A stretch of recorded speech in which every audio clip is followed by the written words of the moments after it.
욥기서 9장 말씀인데요. 오늘 1절부터 10절까지를 교독하겠습니다. 욥기서 9장 1절로 10절까지 말씀인데요. 제가 스크린에 나와 있으니까 제가 1절을 먼저 봉독하고요. 제가 1절과 2절을 봉독할게요. 함께 하겠습니다. 제가 1절, 2절 먼저 하겠습니다. 욥이 대답하여 이르되 진실로 내가 이 일이 그런 줄을 알거니와 인생이 어찌 하나님 앞에 의로우랴.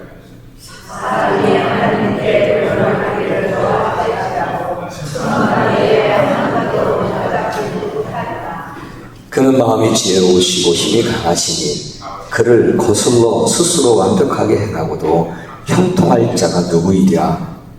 그가 진노하시고 산을 누리시며 온 인생자로 산을 깨닫기만 그가 땅을 그 자리에서 움직이시니 그 기둥들이 흔들리도다. 그가 해를 명하여 기도하게 하시며 별들을 받으시도다. 그가 홀로 하늘을 펴시며 바다 물결을 밟으시며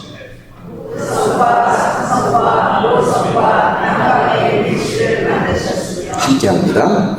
측량할 수 없는 큰 일을 셀 수 없는 희한 일을 행하시느니라. 아멘. 아멘. 아멘.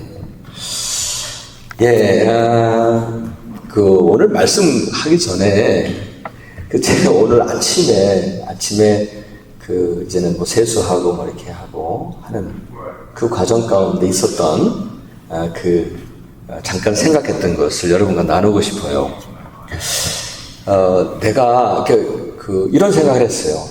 내가 하나님을 사랑한다고 하는데 내가 특별한 일을 하고 있나? 이런 생각이 드는 거예요.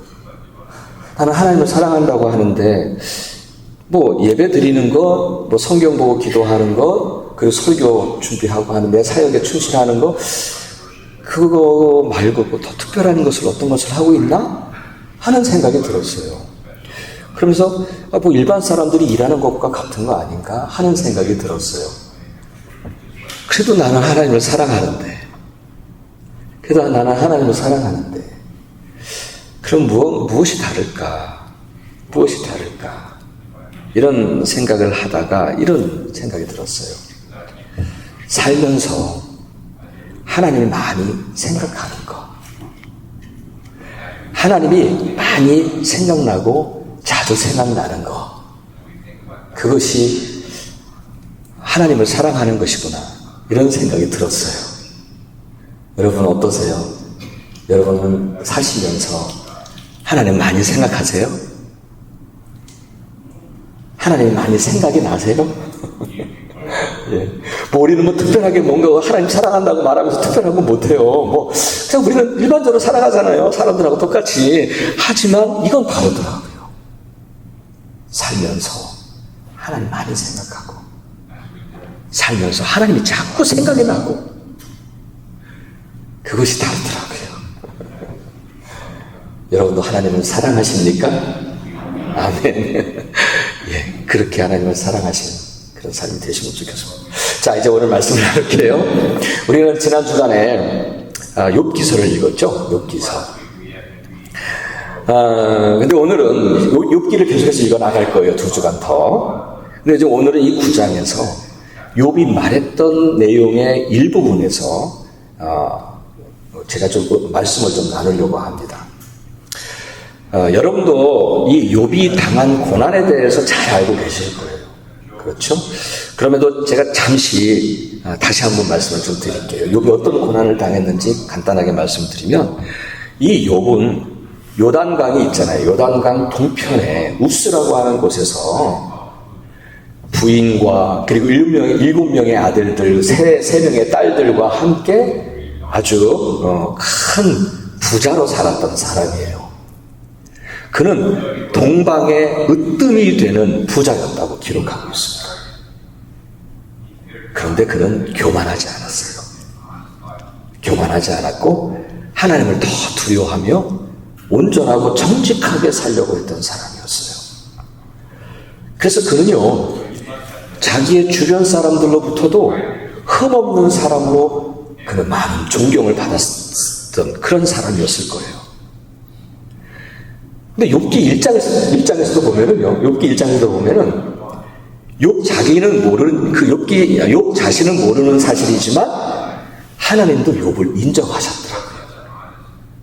그가 얼마나 정직하고 그가 얼마나 온전하고 하나님을 경외하는 사람인지 세상에 욥과 같은 사람이 없다라고 말씀하실 정도로 하나님도 욥을 인정하셨더라고요. 그런데 그런 그에게 재앙 같은 엄청난 고난이 한 번도 아니고 두 번도 아니고 연이어서 일어납니다.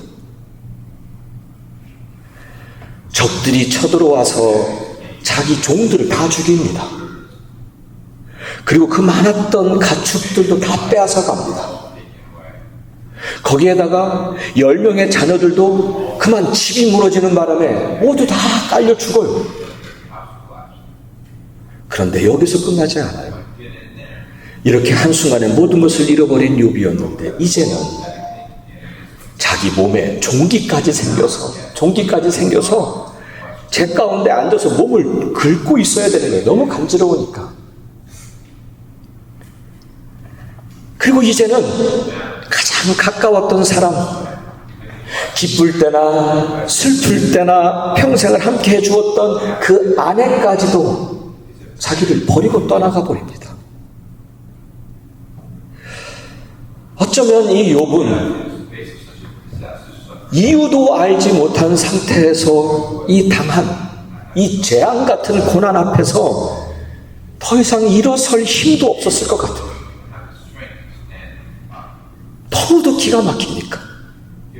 너무도 기가 막히니까 그냥 제 가운데 주저앉아 있었던 거예요.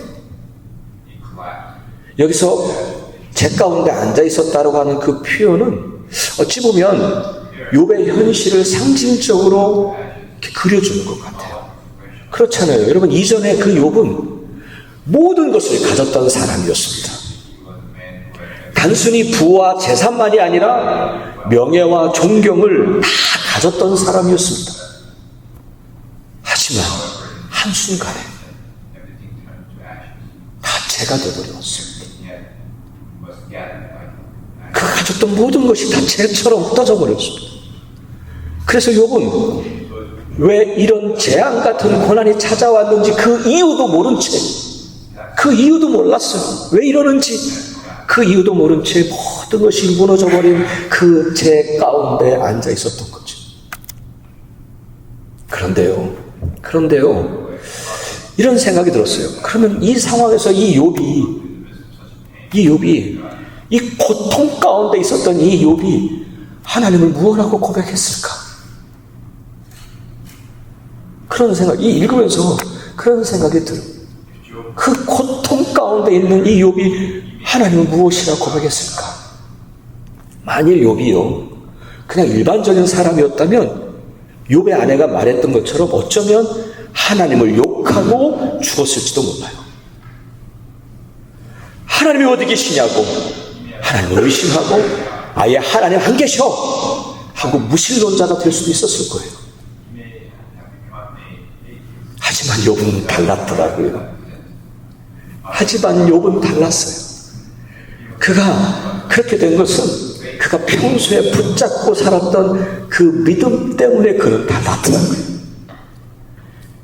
그래요. 이게 오늘 우리가 믿음을 붙잡아야 할 이유인 것 같아요. 그렇지 않으면 고난을 만나면 우리도 일반 사람들과 똑같이 살아갈 거예요. 하나님을 원망하고 하나님께 손가락질하고 하나님이 어디 계시냐고 의심하고 하나님 안 계시다고 하고 아예 떠날지도 몰라요. 그런데 오늘 본문에서는 욥은 다르더라고요. 자기가 이러한 고통 가운데 있을 때에 그는 하나님을 무엇라고 고백했는지요. 욥은 이렇게 고백합니다. 하나님 앞에서 나는 그래도 의롭지 않습니다. 나는 죄인입니다. 그리고 나는 연약하고 비천한 존재입니다. 라고 그렇게 고백을 하더라고요. 정말 나는 최선을 다해서 살아왔는데 죄에서 멀리 있으려고 애를 쓰며 살아왔는데 하나님을 어찌하든지 잘 섬기려고 애써왔던 욥. 그런데 그는 이유도 모른 채 이 재앙 같은 고난을 겪고 있었으니 하나님을 향하여 삿대질하고 항의하고 싶지 않았을까요? 내게 왜 이런 고난이 왔느냐고, 내게 무슨 잘못이 있길래 내가 이런 고난을 당해야 하느냐고 하나님 앞에서 그렇게 내 의를 따져보고 싶었을 거예요. 하나님, 내가 뭘 잘못했어요? 따져보고 싶었을 것 같아요. 그런데 이 욥은 그 상황에서 먼저 고백한 그 고백이 이런 고백이더라고요. 하나님께서 내게 1000마디 말씀을 하셔도 나는 단 한마디도 말할 수가 없는 죄인입니다. 나는 단 한마디도 말할 수 없는 죄인입니다. 그렇게 고백을 하더라고요. 그런데 여러분, 이 고백은 욥으로 하여금 이 입술로 하나님께 죄를 더하지 않게 해주었다는 거예요. 이게 참 중요한 부분이에요, 여러분. 9장 20절에 보면, 우리가 읽지 않았습니다만 그 뒤에 20절에 보면 이렇게 되죠. 우리 한번 읽어볼까요? 함께 하겠습니다. 시작. 가령 내가 의로울지라도 내 입이 나를 정죄하나니, 가령 내가 온전할지라도 나를 정죄하시리라. 내가 의롭다라고 내가 말하면 내 입이 나를 정죄한다는 거예요. 쉽게 말씀을 드리면, 내가 하나님 앞에서 내가 무슨 죄를 지어서 이런 고난이 왔습니까? 라고 말한다면 그것은 내 입이 나로 하여금 하나님께 더 죄를 짓게 하게 한다는 거예요. 그래요. 하나님 앞에서 그 말을 하는 것 자체가 내게 죄를 더하는 것입니다. 그런 의미예요. 여러분, 출애굽을 하고 난 이스라엘 백성들을 기억해 보세요. 그들은 하나님을 원망했습니다.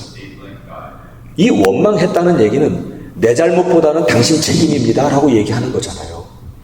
내 잘못보다는 하나님 잘못이지 않나요? 하고 말하는 항의한 것과 같다고 볼 수 있어요. 그들은 그렇게 그 입술로 자신들의 죄를 더한 거예요. 그 결과 그들은 40년 동안 척박한 광야 생활을 걸어야 했어요. 그래요. 우리가 고난 속에 있을 때 만일 이 입술로 하나님께 죄를 더한다면 이 이스라엘 백성들처럼 우리 미래에 좋지 않은 어떤 결과가 나타날 수 있다는 성경의 가르침임을 잊지 말아야 할 줄 믿습니다. 사랑하는 여러분, 우리가 당하는 수많은 고난과 어려움들에는 다 이유가 있을 것입니다.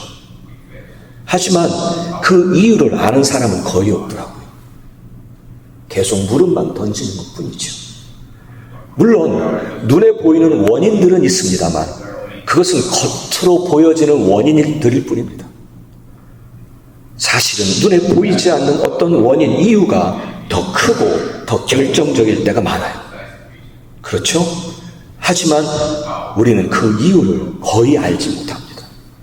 그러니까 계속 물음을 던지는 거예요. 내가 왜 이런 고난을 당해야 하는지, 내가 왜 나한테 왜 이런 어려움이 있는지 묻고 또 묻고 그렇게 힘겨운 시간들을 살아가더라고요. 모르니까. 여러분들에게도 고난과 어려움이 있으시죠? 그래서 나에게 왜 이러한 고난이 있는지, 내가 왜 이런 어려움을 당하는지 묻고 계시지요? 그런데 여러분, 이제는 그렇게 묻지 않는 것이 우리에게 더 좋을 것 같아요. 그렇게 묻지 않고 그렇게 묻고 살 때는 우리의 삶이 불평과 원망, 그리고 그것 때문에 더 깊어지는 슬픔이 우리를 더 아프게 할 것 같아요. 그래서 이 욥처럼 말이죠. 그럴 때는 그렇게 한번 고백해 보세요. 나는 하나님 앞에서 한마디도 할 수 없는 연약하고 비천한 존재이며 죄인입니다 라고 고백해 보시기를 바랍니다. 오히려 그럴 때, 그러면 내가 지금 당하고 있는 이 고통은 여전히 나를 아프게 하겠지만 나 자신의 한계와 연약함을 다시 알게 되고 그래서 더 전심으로 하나님을 찾고 하나님께 더 가까이 가게 될 줄 믿습니다. 여러분, 그것이 필요해서 그래요. 지금의 내가 당하고 있는 고통과 고난, 이 어려움, 어디서 소망이 있어요? 옆을 봐도 뒤를 봐도 앞을 봐도 위를 봐도 다 절망일 뿐입니다. 우리의 소망은 하나님뿐이니까 이 고통과 아픔이 나를 오히려 하나님께 나아가려고 하는 것을 가로막고 있는 벽이 아니라 그럴 때 하나님께 하나님 내게 천마디 말씀하셔도 나는 한마디도 말 못할 죄인입니다 라고 그렇게 고백한다면 내가 더 진심으로 하나님께 가까이 갈 수 있잖아요. 그게 살 길 아닙니까? 그게 우리가 살 길임을 믿습니다. 아멘. 그게 우리에게 고난이 유익이 되는 거죠. 계속해서 욥이 그 극심한 고통 중에 고난 중에 고백한 하나님은 어떤 하나님이냐면 그 고통 가운데 그가 부른 하나님은 전능하신 하나님이세요. 참 기이한 일을 위해 기이한 일을 행하시는 분이시라고 그렇게 고백합니다. 그러면서 그분의 능력을, 하나님의 능력을 믿고 있는 거예요. 여러분 5절 함께 우리가 읽은 5절 이하에 보시면 이렇게 말합니다. 하나님은 아무도 모르는 사이에 산을 옮기시고 땅을 그 자리에서 움직이게 하시고 흔들리게 하시고 해가 뜨지 못하게 하시고 별들을 가두어 빛을 내지 못하게 하시고 하늘을 펼치시며 바다 물결을 밟으시고 하늘의 북두칠성과 다른 별들을 만드시고 그렇게 우리 인생이 측량하지 못할 큰 일을 행하시고 우리 인생이 감히 셀 수도 없는 기이한 일을 행하시는 하나님이심을 고백하고 있더라고요. 여러분, 저는 이 부분을 읽으면서 이 욥의 위대한 믿음을 다시 생각하게 된 거예요. 이 욥이 처한 이 재앙적인 고난, 어찌 보면 비극적인 상황을 지금 살아가고 있는데 얼마나 비극적입니까? 그 고통 가운데 있으면서도 그가 어떻게 전능하신 하나님을 고백할 수 있을까요? 일반적인 사람이라면 그 비극적인 상황을 맞이하면서 하나님 살아계십니까? 라고 물었을 거예요. 하나님 당신이 살아계십니까? 그렇게 의심했을 거예요. 내가 그렇게도 매달려 기도했는데 여전히 문제는 해결되지 않고 있고 하나님이 살아계시다면 왜 나한테 이런 일이 벌어집니까? 라고 점점 하나님을 의심하고 그분의 능력을 신뢰하지 못했을 거예요. 오래전에 제가 들었던 얘기인데요. 미국에서 큰 교회 목사, 메가철치라고 하면은 수천 명의 교회예요. 수천 명의 교회의 목사님이셨는데, 미국 목사님이셨는데, 비교적 젊으신 목사님이셨어요. 근데 어느 날 갑자기 그분이 교회를 사임하고 무신론자가 되어버렸어요. 신이 없다고, 하나님이 없다고. 그 이유를 잠깐 봤어요. 그 이유는 뭐냐면 자기가 어떤 어려움 중에 그렇게 기도했는데 전혀 달라지지 않았다는 거예요. 그래서 하나님이 없다라고 말하더라고요. 참 그분이 목사를 했으니 이분 살아있었으니까 이분 참 잘 말했겠죠. 그래서 많은 사람들을 불러 모았겠죠. 그러나 그 안에는 그 영혼은 믿음이 없으니 바닥이 드러난 거죠. 그래서 하나님 없다라고 말하고 떠났어요. 여러분, 그분만이 아닐 것입니다. 어쩌면 오늘날 많은 그리스도인들도 말로는 전능하신 하나님이라고는 하지만 마음과 영혼에서는 그 하나님의 전능하신 능력을 온전히 믿지 못하는 경우가 많은 것 같아요. 그래서 어떤 고난을 당하면 그 전능하신 하나님께 온전히 맡기질 못하더라고요.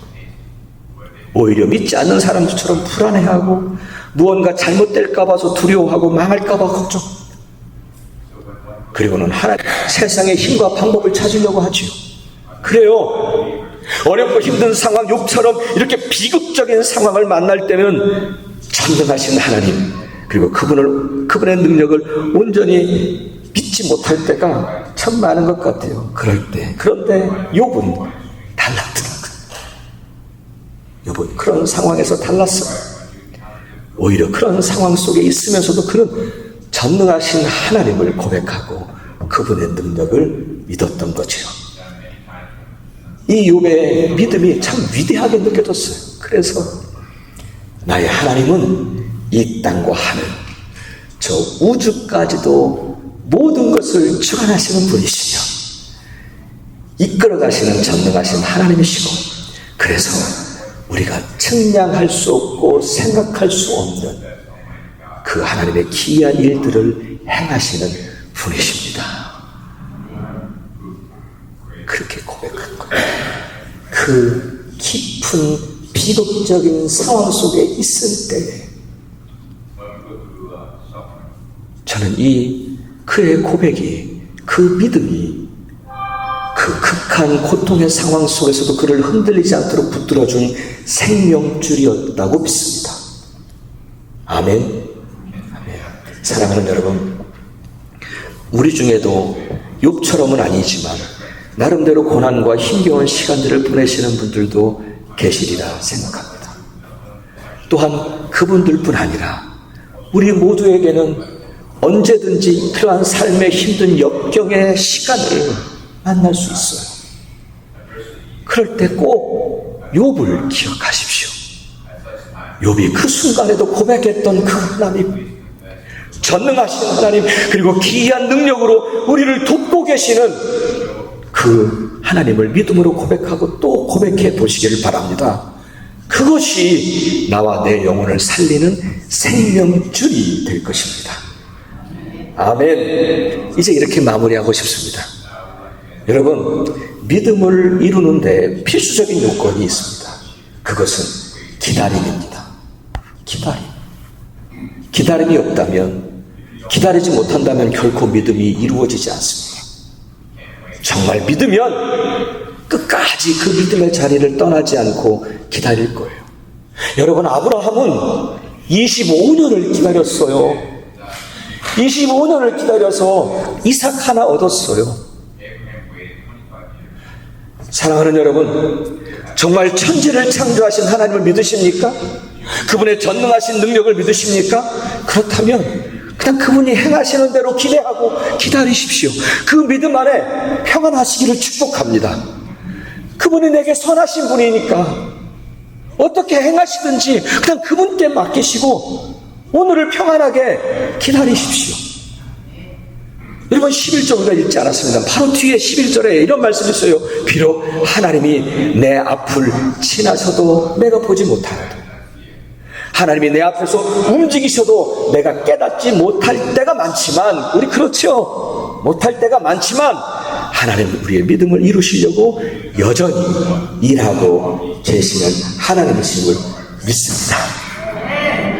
욥이 그 고통 속에, 비극적인 상황 속에서 욥이 바라보고 찾았던 하나님, 붙잡았던 하나님이세요. 그러므로 여러분, 너무 빨리 포기하지 마세요. 너무 빨리 절망하지 마세요. 너무 빨리 원망하지 마세요. 하루가 천년 같고 천년이 하루 같다는 하나님의 시간에 하나님은 그 믿음의 자리를 지키며 인내하며 당신을 바라는 자들을 위하여 반드시 그 믿음을 이루시려고 오늘도 일하고 계심을 믿습니다. 이번 한 주간에도 여러분, 이번 한 주간에도 그 믿음 붙잡고 그 믿음 안에서 승리하신 주의 이름으로 축복합니다. 하나님은 살아계십니다. 할렐루야.